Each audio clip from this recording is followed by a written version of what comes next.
Thank you once again for making Locked On Cougars your first listen of the day. If you have not done so already, please subscribe, rate, review, share this podcast with your family and friends. Tell them it's daily BYU content and it's available on demand whenever they want to listen to it and or watch it, whatever way they want to consume it. It's available to them, and it's here Monday through Friday, and even more than that, sometimes on Saturday and even Sunday if duty calls. But the bigger point is thank you for all of your support here on the podcast. All right, let's talk some BYU football. There is a lot being made right now of the expectation for BYU basketball, as we've talked about, but also for BYU football this fall. I think at worst, BYU is probably the fourth team in the preseason poll, and that's like, I think, worst case scenario that they're picked fourth in the preseason Big 12 poll. BYU knows that they were closer than close to making it to the Big 12 title game last year. And in many respects, I think they're still kicking themselves for missing out on that opportunity when they spoiled it by losing to Kansas and then following that up with a loss to Arizona State. It was right there for the taking, and they missed out. They want to one-up that, and they want to make a run towards the Big 12 title game. They want to play in the college football playoff. And if they indeed can succeed at that level and ultimately live that dream, that's going to be awesome. And it's going to heighten the profile of Kalani Sitake.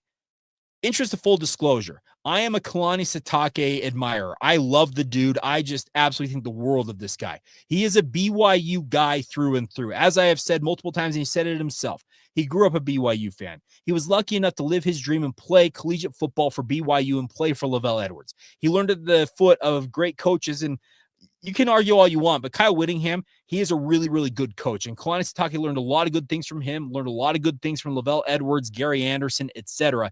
And now, as he enters the final part of his first decade in charge of the BYU football program, it feels like he is finally getting the due that I think he has been needing to come his way for quite some time. We are starting to see this part of the offseason. You see the top 25 coaches in college football list come out. And USA Today did one not too long ago, and they have Kalani Sitake ranked 20th out of all the coaches in college football. I think it's a nice nod to Kalani as they say this. Sitake took over his alma mater when it was operating as an independent.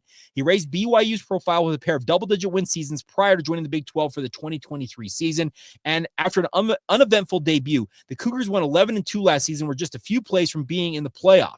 BYU is back to winning. It has 7 bowl appearances in Sitake's 9 seasons, and he's an impressive 45-18 since 2020. Kalani is absolutely everything BYU could have bargained for. Yes, he took his lumps early. That 2017 season, it's by far the worst season since Lavelle Edwards' second season in charge of the BYU football program in 1973. It had been a long time since we've seen that bad of a season for BYU, but they rebounded from it. And yes, they had some struggles getting out and finally winning at a high level. But as I mentioned, since 2020, Kalani and the Cougars have been riding high. They have 3 10-win seasons since 2020. That is not insignificant, especially in this day and age of college football. It is hard to win football games and win them at a high level. Last year's accomplishment, 11-2, I consider it one of the greatest accomplishments in BYU football history. And yes, I am putting it up there with the likes of 1984, 1996. You want to talk about some of those late 70s and early 80s teams. There have been some really special seasons in BYU football history, but none of them faced the gauntlet that the BYU football program faced a year ago when they faced off against 10 Power 4 opponents. That's never been accomplished and never been attempted in BYU football history. And to Kalani Sitake, Aaron Roderick, Jay Hill, on down the list, to all of their respective credit, BYU passed with flying colors. Yes, they missed out on an opportunity to make that season even more special by going to Arlington to play in that Big 12 title game. Yes, they had the potential to play in the college football playoff for all the marbles there for them. But they bring back a ton of the pieces. And I know that Kalani, he is not satisfied. He wants to win at an extremely high level.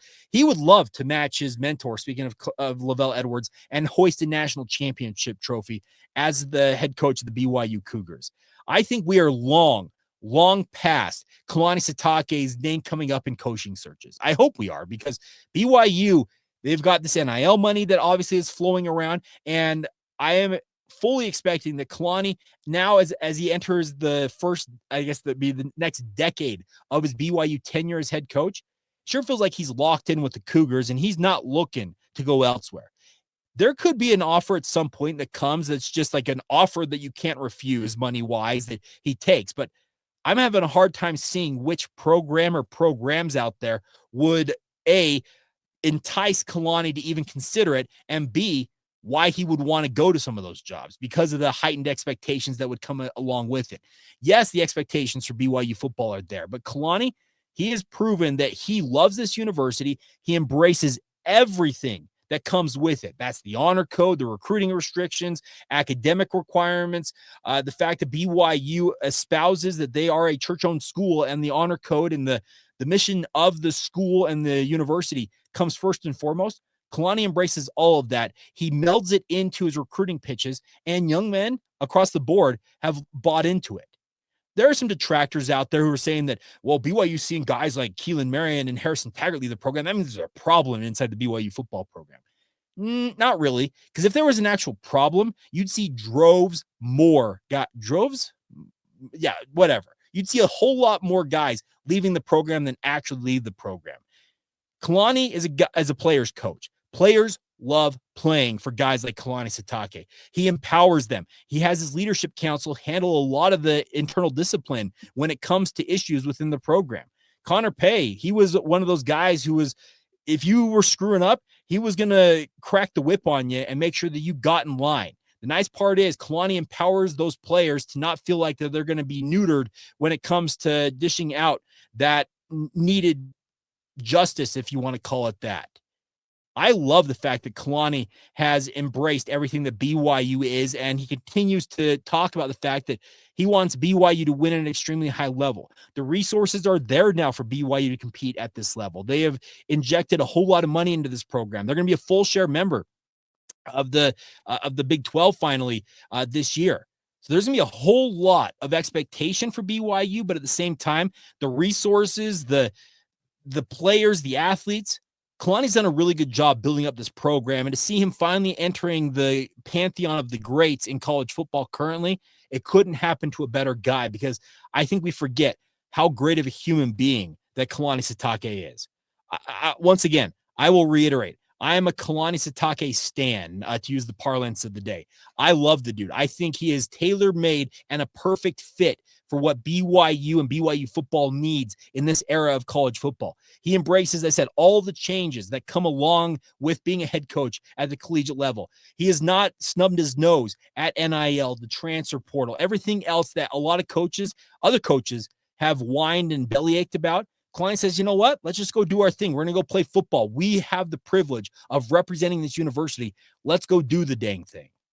I think I can get on board with that. I think a lot more of you can get on board with it. And it's cool to see Kalani inside the top 20 of the top coaches in the country. And I think with another steady season or seasons to come for BYU football, you will see his star continue to rise and burn brighter and brighter on the national level. And I think that's one thing that all of us can get behind.